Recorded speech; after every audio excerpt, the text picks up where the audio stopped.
Anong kabangagan na naman ba itong pinaplano ni Bangag, mga kababayan? Akalain nyo, ang pumasok sa kanyang isipan ngayon, mga kababayan, sa kanyang mga plano para next year, na magpapalipad daw siya ng rocket sa Kalawakan.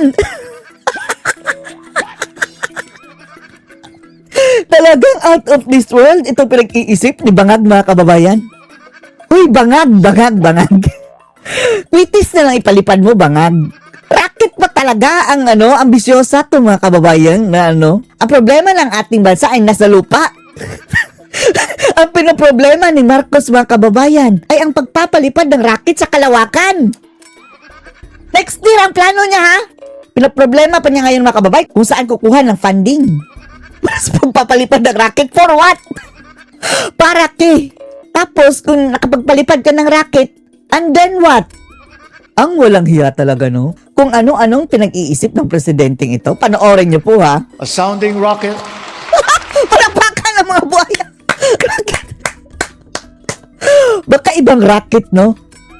Baka modus na rocket, mga kababayan. Hindi rocket na lumilipad. Sounding rocket. Sabay ganyan na nam. Sounding rocket launch test is slated for next year. Next year, wow, Bangag. Aanhin mo yung pagpapalipad mo ng rocket. Ridiculous. Yes, we are Yes, we are. going to launch a rocket into space. And then what? Kung ako sa'yo, Ngag, sumakay ka sa rocket habang pinapalipad yan, marami pang matutuwa. Mahala ng gastos. Basta sumakay ka lang one way.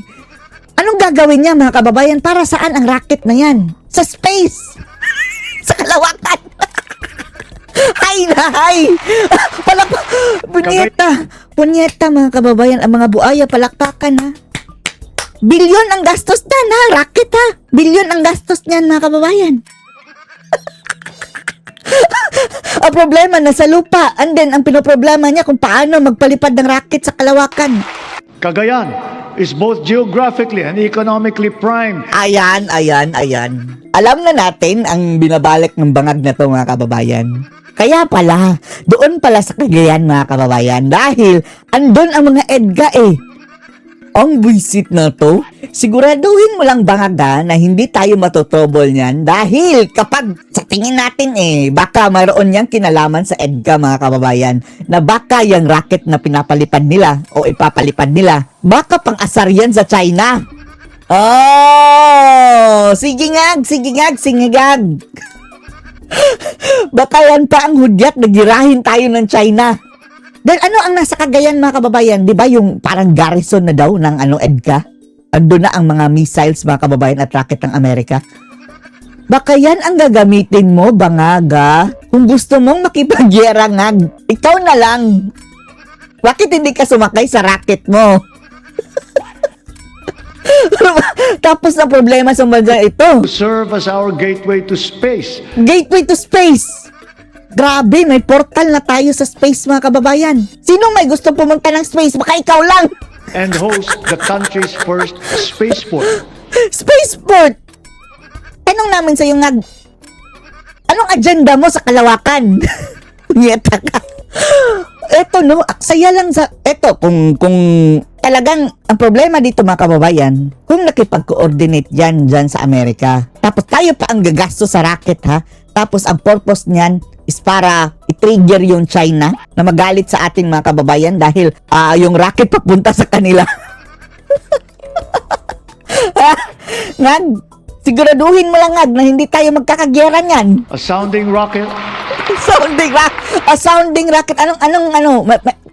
Kung ako sa'yo, quitis na lang o baby rocket. Baby rocket, ipapalipad ni Baby M. A sounding rocket launch test is slated for next year. Yes, we are going to launch a rocket into Sabog space. ba ito, mga kababayang visit? Ang mga amoyong din yan, no? Palakpakan din, no? Mga visit, no? Gastos yan ng taong bayan. Yung ipambili nyo ng rocket, ayudan nyo na lang yan. In partnership with a South Korean aerospace company. Pero mo yan, Para saan? Bangag, para saan? may nuclear energy program. Ang dami ng mga kababayan. Etong SONA, wala talagang kwenta dahil Puro na naman mga pangako, mga kababayan, mga plano niya in the future. Walang natupad. Space program. Oh, space portal. BBM, parang, ano ka ba? Nasa Fantasy Island ka ba o Marvel Comics ka pa rin? Alam niyo na tanong ni Rowena kung ano nangyari dyan? Umipekto na. Ayun. Sabog siguro. Yung kung ano man yung tinake niya. Ano ay hit-hit. Noong una medyo seryoso pa eh. Nung bandang dulo, Biglang naging rocket, no? epekto. Uy, sabihin ko to racket. Oo. Oo. Ano mo yun, rocket? War? Walang hiya. Baka rocket na Abis. rocket. Oh, yan ang sinasabi natin. Panibagong racket na naman o nakawan mga kababayan. Panibagong sindikato. Hindi rocket. Bangag. Hindi kasi ang matindi dito Oo. train nga hindi ka makagawa eh. Tapos racket pa. Oo nga, no? Yung subway mga kababayan, hindi matapos-tapos dahil tinanggalan mo ng pondo. Pag-aambisyon ka ng racket Ano o ba? ngas. Parang sabog ka ba? Hindi, nagtatanong lang naman ha. Oo. Kasi pang sa... Eh, check natin. Banat bay. Tagan kita ng mission. Kumuha ka ng buhok ni BBM. Ako lang bahala sa pagtatest. Ikaw lang kumuha dahil matapang ka eh. Gupitan mo. Oh, mag-volunteer ka ng barbero. Ako na lang. Oh, sabihan mo si BBM na mag-volunteer ng mag-barbero ako. Oh, tapos gupitan ko si BBM tapos akin ang buhok. Papacheck natin. Ang sabog yun eh. Mukhang it's too high. Hair follicle. High na yan for us eh. Diyos High ko, na Lord. high. Di ba? Abot na sa kalawakan ang kahibangan ni Bangag, Kanino, no? would you like to add? Oh, pero sa tingin natin mga kababayan, mayroon niyang kinalaman sa EDCA at yung pag-flex na sa China. Dahil may possibility talaga na mayroon niyang support galing sa mga militar ng US Army mga kababayan. Natawa rin si Very, very ambitious, Ambitious Actually, wala at- naman siguro tayo To the point of stupidity. Oh, stupidity na mga kababayan. yung pagtatalunan. Kung nandoon tayo sa level na siguro kahit paano masasabi nating may kaya or may kakayahan. No? I mean, hindi natin sabihin na maliit ang Pilipinas, pero wala pa talaga tayo doon sa ganong estado. Oh, No? and then, ito talagang tanong mga kababayan. Kung nakapagpalipad siya ng rocket, and then what? Siguro, kagaya lang din yun mga kababayan na sumakay siya ng fighter jet na, ayun na. Siguro pag niya, lumipad ang rocket, bye-bye. Ubus ang bilyon. Okay lang sana Bangag kung sasama ka sa These are rocket. post-modern issues, no? Post-materialist issues na talagang wala pa tayo ron para tugunan, Because yun nga yung fundamentals, no? Yung basics na lang muna. I mean, you're going to send a rocket ship out in outer space. Oh, yeah, example mga kababayan, maggagawa si Bangag ng space station. Space station. Ang pag-maintain lang ng space station mga kababayan, para kang nagbabudget dyan ng isang buong budget ng Pilipinas. Wala kang ang pambili ng mga infrastructure dahil ubos na sa ayuda. Yan pa. But then again, there are thousands of Filipinos languishing in poverty and having nothing to eat. Tapos diba? magpalipad ka pa ng Parang rocket visit. Para na ba tayong North Korea ngayon? I mean, is that really how he would want the Philippines to be like? Diba? So again, it's really about priorities. No? Hambog lang na una nitong Bangag na to. No? Talagang gusto niya na makilala o mag-leave ng isang legacy, definitely hindi Gusto niya siguro mga kababayan na malagay siya sa libro na kauna-unahang hunghang na Pilipino na palipad ng rocket kahit hindi naman kailangan. ito yun. No? So, I think, I agree with that. Presidente Yung pinapanggap ni attorney kanina na Walang arithmetic mga kababayan, walang mathematics, walang common sense, inuna pa ang rocket. mukhang masyadong mataas, no? At ibang high yung gustong ipakita sa with this High na high talaga, vision of his, no? abot na sa kalawakan ang kahay niya. Maring mangyari, but definitely not now. Not in his now term. when we are actually facing so Wag niyong i-challenge, baka tutuhanin mga kababayan, sayang ang pera. many problems. Yeah. Not in this time again, and I think maybe not in this era. And Bakit kasi magpapalipad ka ng rocket mga kababayan? Ina, would you like, may nakita tanong? Siguro Prof, kasi may mga nagko-comment dito, meron daw bang something positive kayong nakuha ngayon mula sa Sony PBBM na Positive. yung realistic ba na kaya niyang i-deliver? Kasi 4 years Ay, na, nako. 2 years left. Dapat ngayon proud ka na sa mga... Ang dami pa rin mga plano, no? Ang dami niyang mga, mga kababayan, mga gagawin pa lang, na parang nag-uumpisa pa lang siya. Na matagal na sana niyang ginawa yan. accomplishment Oh. mo. Di ba may legacy na? May ganun ba kayong nakita, Yeah. Prof? Well, actually, meron naman, actually, and these are programs that have been really rolled out, and that I think many of our kababayans are already benefiting from, particularly doon sa health dimension. Again, malayo pa rin tayo from yung desirable na health sector na inaasam-asam natin, kagaya nung binabanggit ni Larry Gadon at saka nito ni Health Bobo. Secretary Ted Herbosa, na hindi ko alam kung nasa ang planeta rin sila nung binanggit nila Oh, mga high din, no? na ang Pilipinas daw mayroong kaaya-aya at kainggit-inggit na health system na Diyos ko Lord, kainggit-inggit pa daw ang health system sa Pilipinas. Politics. Mga mambubudol. Kagaya talaga ng kanyang amo, mga kababayan, pero mambubudol. definitely it's not like that. Pero yung Yakap program, I think it's a good program. Yung gamot program na kung saan nagbibigay ng 20,000 of medicines for the Filipinos. Diyos ko. I think ito na Kaaya-aya, tapos tingnan, dalhin mo nga yan sila sa sa mga ospital, publikong ospital sa Pilipinas, mga kababayan. Tingnan nyo kung kaaya-aya bang sitwasyon doon na grabe, mga kababayan, isang bed, 3 tao.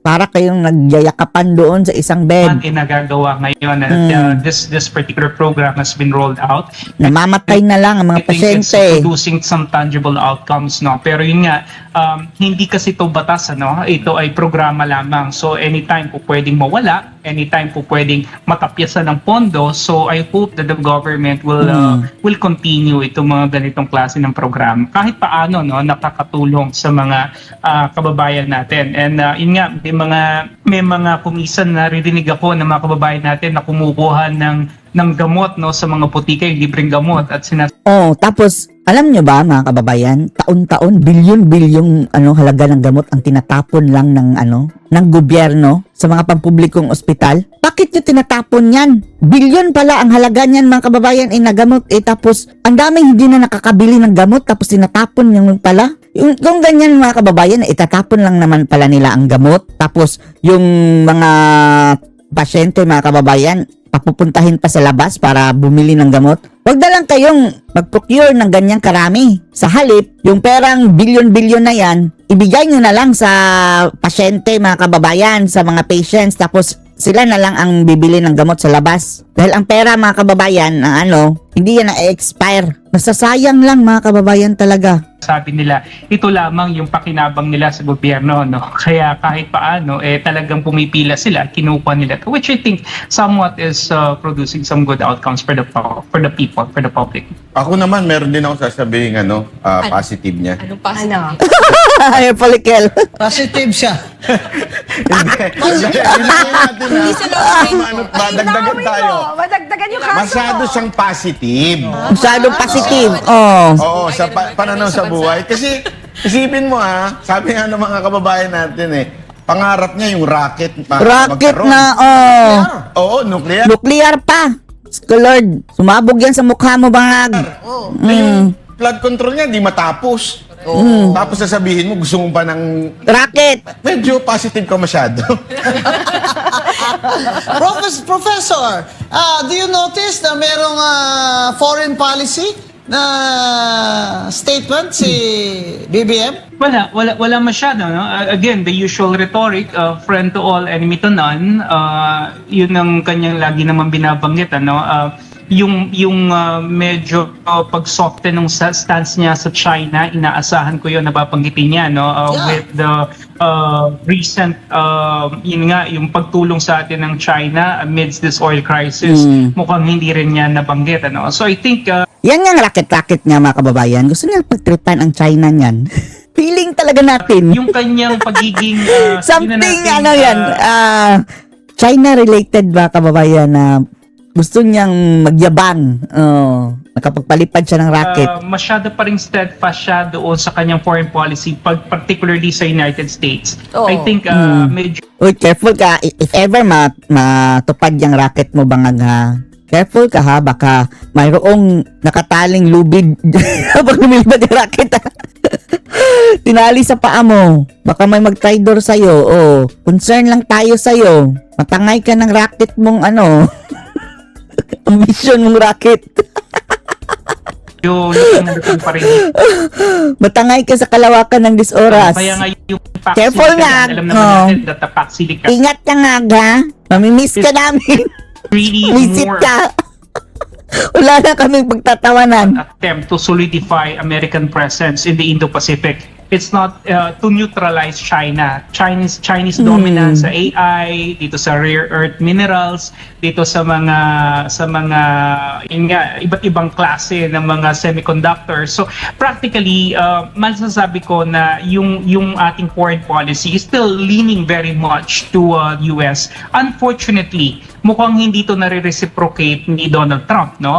Recently we have been slapped with a 12.5 tariff by the United States. Kumbaga parang lahat ng mga sabihin na nating mga papuri ni BBM, lahat ng action na ginagawa niya to gain the trust and confidence of the Americans. Mukhang Sinampal tayo ng taripa mga kababayan, sobrang laki. hindi sapat, no? Kasi hindi ito yung sinusukli sa kanya ng ating ng mga Amerikano. Mababa ang tingin sa kanya, bro, ni Trump, hindi ba? Kumbaga, you're just right. brown. Di ba nung pumunta siya doon mga kababayan, parang sinomon siya, no? Halika dito. Pilipinis. You idiot. Come here. Parang ganyan lang mga kababayan ang pagtatawag. Boy. Ganun lang. That's my Kasi, boy. alam mo naman, sabi niya, I want to reset our relationship with China. Di ba, bro? Sinabi niya yun? Sige, i-reset mo yung Pero racket dito, mo. So wala siyang foreign policy statement. Inulit na naman niya yung arbitral ruling. Ano Diyos ko, Lord, paulit-ulit na. Past tense na yan. Alam naman natin. Nonsense. Yan, di ba? Ang tanong dyan, anong sinasabi mong reset? Para sa Reset mo mukha mo. Anong benepisyo natin dyan sa foreign policy mo as regards China? When you said that you want to reset, hindi mo naman sinabi dyan sa SONA kung paano mo gagawin yan at para sa ano yan. Hindi ba? Pero klaro dato, sabi nga ni Prof, klaro na kung may foreign policy man si BBM, yun yung gusto ng Amerika. Ang susundin niya. Tuta. Hindi ba, Prof? Papansin na si Tama po yun. Hanggang ngayon, ganun pa rin ang pasipsip. nangyayari. Yan ang term, pasipsip. Iba doon sa kanyang ama, nakakalungkot, pero Oo. ito po yung katotohanan. Parehong Yun tuta, nga, diktador, pasista.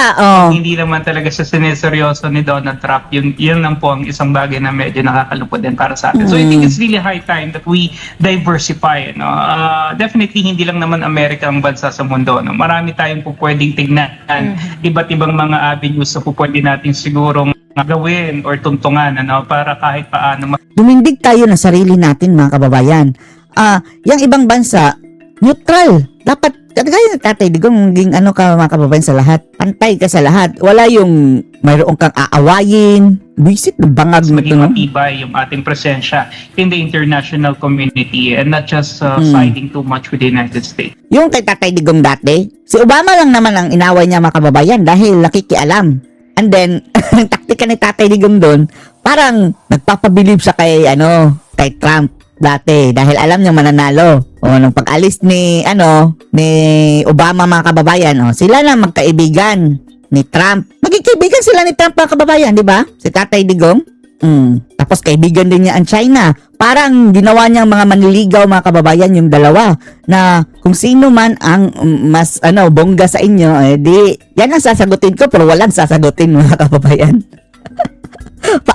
Ipaasa lang. But to do that, Prof, you have to have a very good trade advantage. Ito kay BBM ngayon, hindi pa nangliligaw mga kababayan. Parang nanghaharot na ang bangag. Paano Kating-kati. tayo maka-trade advantage? Ang taas-taas naman ng dolyar sa piso at wala naman siyang plano. Wala naman siyang plano. Sabi niya, ito, ube, niyog, export niya yon? Pero magkano yung, anong klaseng assistance, subsidy, whatever na gagawin niya, hindi niya sinasabi. Kaya hindi niya rin sinasabi na sa sunod na budget ng Department of Agriculture, gusto ko ganito. yung exportable agricultural products na kasi ganito o sa ganitong products mababa lang ang tariff, 'di ba, sa ibang bansa. Ngayon, 'di ba, Prof, correct me if I'm wrong, America slapped at an additional 12.5% tax on goods that are produced using forced labor. Correct? Yes, meaning akin to slavery. Parang slavery na yung sweldo. Kaya sinasabi ng Amerika, you have goods na produced using forced labor. At ang Amerika ay very, very strong sila dyan sa anti-trafficking for forced labor and sa sexual exploitation. Lalo-lalo na child labor. Ibig sabihin, ang gobyerno ni BBM at ang Department of Labor ay hindi po yan nila tinutukan ang mga kumpanya na gumagamit ng forced or akin to slavery na paggawaan. Kaya tayo na-slap ng additional 12.5% na tariff. Anong ginagawa nyo dyan sa Diodole? Hindi ba? Naghintay pa tayo, bigla na lang bumulaga. Pak! May forced labor? Yeah. I agree with that. Actually, hindi lang po yun, attorney, no? Kung titignan din natin, yung datos kasi na pinipresenta sa atin ng Department of Labor and Employment, bumababa daw yung ating unemployment rate, no? Pero hindi kasi nila kinukonsider dito yung pagtaas din naman ng underemployment at saka yung tinatawag po natin ng mga informal sectors na kung saan marami sa ating mga kababayan ang pumapasok ngayon, ano? Yung gig economy na tinatawag, na alam naman natin ay hindi talaga ito masyadong nasusupervise at namomonitor ng ating pamahalaan at karamihan dito wala talagang mga social security safety nets, no? Walang PhilHealth, walang SSS. Kumbaga they're just doing these things to actually get by, no? Kasi nga mahirap ang buhay. Some of our countrymen are actually having 2 to 3 jobs, no? Occasionally ginagawa nila kasi nga ito yung paraan nila para talaga kahit paano, no, makasurvive, no, on a day-to-day basis. And I think this is the reality. Kaya yun nga, maraming mga datos talaga na maaring ibigay ang gobyerno, no. Nangyayari naman po talaga to every son. Pero again, we need to really look into the veracity, the validity, and really verify and fact-check if they're really true and factual talaga. Ito, marami na akong zona napuntahan. Kahit nung COMELEC commissioner ako, tsaka COA commissioner. Ito ang worst na zona. Ito ang worst na zona. Tagal ng gobyerno. Talagang ito, Worst president kasi eh. What do you expect? parang, ano ba to? Ano bang Bangag eh. ano bang nilunok nito? Parang, Pero attorney, let's be fair, meron namang Ay. talagang pagtaas na employment. Hindi nga lang I don't know. illegal. Dumami mga kababayan ng dumami ang hold upper. Naman, dumami ngayon ng drug pusher, dumami ngayon ng prostitute, dumami ngayon ng hold upper. So, dumagdag naman. naman yan, Oh, Oo, hindi nga niya nilinaw eh, kung illegal o legal. Pero dumami na nagkatrabaho ngayon. Dumami na rin ang niwi. Sigurado ako, Bangag. trabahong runner, kung saan-saan trabaho. Pero Professor Attorney Gonzon Banat, before the President ended his speech, sinabi niya na, quote, "Let us remind our friends and our detractors, Filipinos are a noble, kind, gracious, and great race. teka, who was he referring to? We are not greedy. We are Ay, si Bangag greedy not eh. racist. Hindi racist. Tapos yung China, mga kababayan, yung mga inchik. Sinabangag dito. Grabing racial discrimination nila sa mga inchik. We are not liars. We are Bangag layar. respectful. We are dignified. We are Filipinos and we do not yield. Nabongga? Sino ba kaaway natin? Bro, may kaaway ba ang Pilipinas? We do not yield. Di ba? Parang hambog. pinaparinggan mo yata ang China. Ha? Oo, yan Ano ba talaga. problema? Yeah. Ang Kaya ending actually, niya, to show na we are a strong, brave people. Parang may kaaway siya. Palagay mo, sino?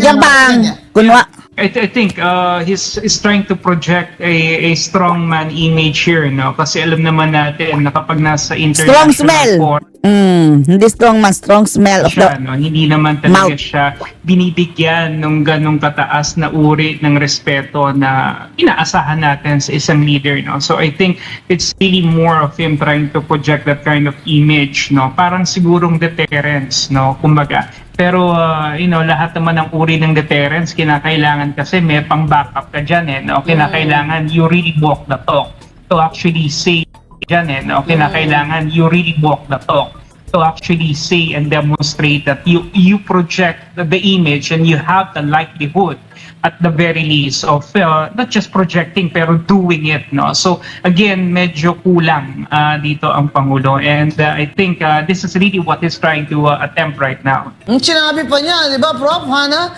We are not liars. Hindi kami sinungaling. Hindi sila greedy, hindi Actually, gahaman. pamana sa tingin ko, eto parang, kasi yung packaging na, maayos ang Pilipino, parang parinig niya to kay VP. Aha. Na parang si VP Sara Duterte, violente, bastos, masama ugali ng mga Duterte, pero tayo ay Respectful. respectful, maayos tayo. Sa tingin ko parang doon yung patama ni Marcos eh. Hindi lang niya mabanggit si VP Sara, takot kasi. Alam mo naman si Marcos, medyo weak yan eh. Parang pagbabanggitin yung pangalan ni VP Sara na Duterte, nanginginig yan eh. Pero alam mo, magaling ang mga advisors niya eh, sa persecution. Magaling. Biro mo, pinlano na ganito, na ipakukulong si Senator Marcoleta on the day the impeachment trial opened. Diyan, wala yan sa State of the Nation address niya. Pero, diyan naman talaga ako, talagang hangang-hanga ako kay BBM sa tingin niya sa sarili niya na siya ay mabuting tao at hindi siya sinungaling at hindi siya magnanakaw. Itong SONA na ito ang dapat magsilbing taga-sukat. Susukatin natin siya na pag-end ng term niya ay ito ba, ang mga sinabi niya dito ba ay totoo? Ina, before ko hinga ng last message yung ating mga guests tonight, basahin ko lang yung statement from Executive Secretary Ralph Recto. Sabi niya, in reaction dun sa naging State of the Nation address, si Pangulong Bongbong Marcos said, tamang timpla, malaman at hindi bola-bola. Ganyan ang SONA, nag-uulat, nagmumulat, nanggugulat din. It is a fair rendition of what has been done, but I dare say incomplete due to time constraints because a SONA should never be Wikipedia broad and telenovela long. As for the what is to be done portion of the SONA, it is clear that he spelled this out. Itemized for easy monitoring come implementation time. His call is for everyone to dial down divisive politicking and ramp up work that will bring peace and progress to the entire nation. Anong masasabi mo, Atty. Guanzon? Ay, nako. Ang inaasahan ko kasi hindi talaga sinabi. Inasahan ko talaga yung si Martin, okay. Yung inasahan ko isa, hindi niya sinabi yung economic and fiscal policies. Ano na gagawin mo ngayon? Magla-last 23 months ka na. Kaya dyan, tulog sa pansitan si BBM. Di ako sang-ayon sa report o comment ng Executive Secretary. Kasi sa mga sinabi ni BBM, mahirap paniwalaan. Mahirap paniwalaan dahil wala naman siyang specifics na binigay sa atin na institutional reforms. Puro ayuda. Tsaka yung palipad ng, palupad ng isip ba? Papalipad pa ng isip yung mga rocket ship na yan tsaka mga nuclear energy. Kaya sa akin wala. Pasangawa na lang itong sonang ito. This is the worst sona I have ever heard in my life in government. Pero better luck next time, BBM. Professor Canilong?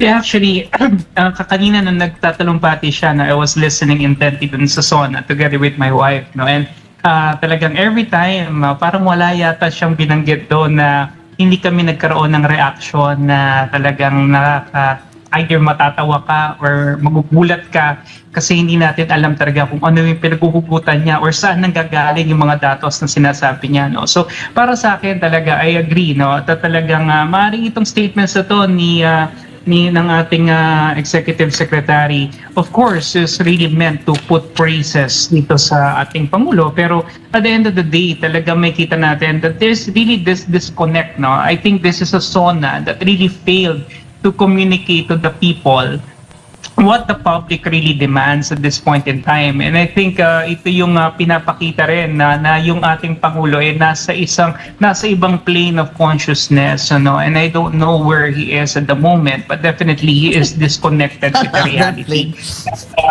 Ganon din naman yung kanyang mga nakapalibot sa kanya, mukhang ganon din naman sila mag-isip because definitely they are in the same level of existential reality. No? I don't know what that is. No? Pero kung titignan natin yung tunay na kalagayan ng ating mga kababayan, doon talaga sa masasalamin yung katotohanan. And I think hindi magsisunungaling yung mukha ng kahirapan. Yun po yung atin dapat talaga rito tignan. Ina? Oh, bago po tayo tuluyang magtapos. So habulan po natin itong statement ni Congressman Paulo Pulong Duterte. Sabi po niya, response po ito sa SONA po. Sinabi ng Pangulo na nalulungkot siya sa kinakaharap sa kasong plunder ng kanyang pinsan na si Martin Romualdez.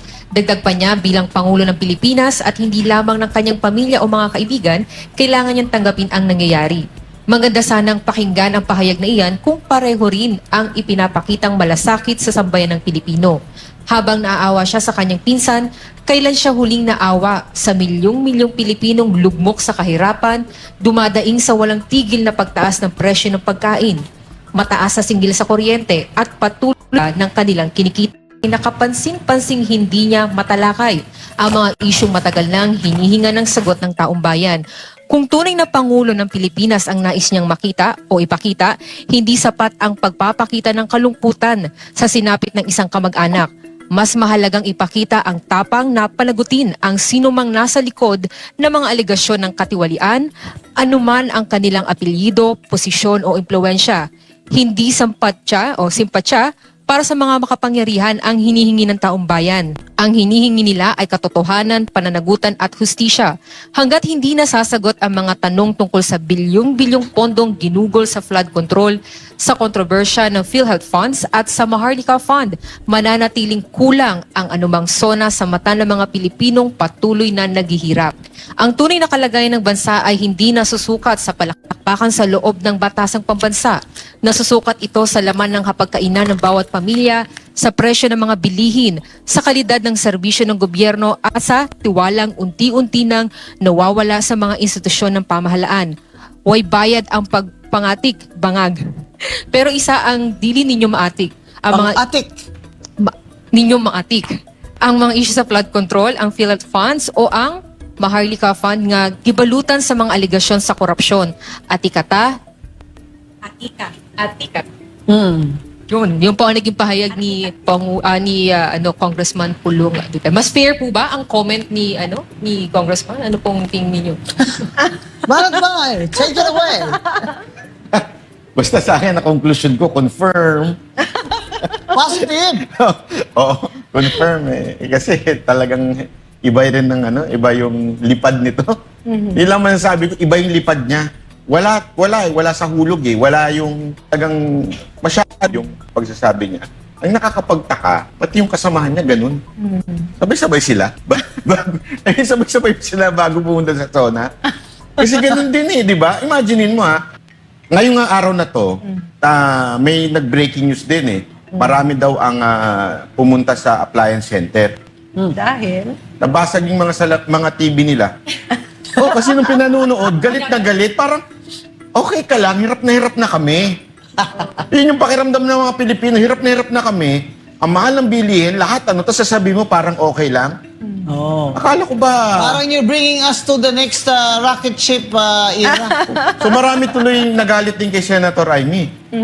Kasi parang sabi di ba ni Amy, cocaine at saka yung marijuana. Hindi pala, ecstasy ata. Kasi nag-hallucinate eh. Di ba yung ganong klaseng binibigay ni BBM? Sana man lang yung babaan niya. Hindi, ang SONA hindi kailangan perpekto, but real state of the nation. Yun ang kailangan. Tapos magbibigay ka ng eto gagawin namin, mga konkretong gagawin namin. Hindi yung racket na ang layo naman doon sa pangangailangan ng mga Pilipino. Hindi namin kailangan ng racket. Kailangan namin murang bilihin, magmura yung Meralco at iba pang mga power ano dyan. At saka pati yung gasolina. Yun ang kailangan namin, hindi racket. Yan. Ang totoong SONA sana ay tumukoy sa kahirapan at gutom. Dahil yun talaga ang unang hinaing ng mga Pilipino. Thank you so much, Attorney Guanzon, Banat Bay, sa oras ninyo na sinamahan kami ni Ina dito sa ating special coverage SMNI. Nais po namin batiin ng happy birthday si Professor Froilan Calilo, ang ating kasama po ngayon ng Politicals. Happy Kahit birthday, birthday Prof. po niya, Froilan. kasama natin siya. Your last message po, birthday celebrant? Ay, maraming po salamat po for the birthday greetings, and SMNI has always been a very supportive network. I'm always excited, especially kapag ka SMNI na po ang nag-interview sa akin, and I'm always here for SMNI and for the Filipino people. Ito lang naman yung gusto natin talaga, mailatag yung katotohanan at maitawid yung talagang tunay na mensahe para sa ating mga kababayan. Dahil sa totoo lang, for the past 4-5 years, talagang naghihirap po tayo. Pero matatapos at matatapos din po ito, definitely. Yan talaga yung mga matatalino Mga Leo, di ba? Mga Leo na... Malapit na birthday! Nagkaparinig ka tayo, Attorney Guanzon. Happy birthday to us. Di ba? Happy birthday din! Gusto ko Puro ba kayo mga Leo? Ina? Once again, thank you so much po, Professor Calilung. And before we end po, SMNI State of the Nation Address Special Coverage 2226 would like to thank the following sponsors: Easy Brand, Jumeirahville Subdivision, Food and Beverage Partners, Biryanis, But First Coffee, Breezed and Brew, and Takoyakis. At inyo pong natunghayan ang mas malalim na talakayan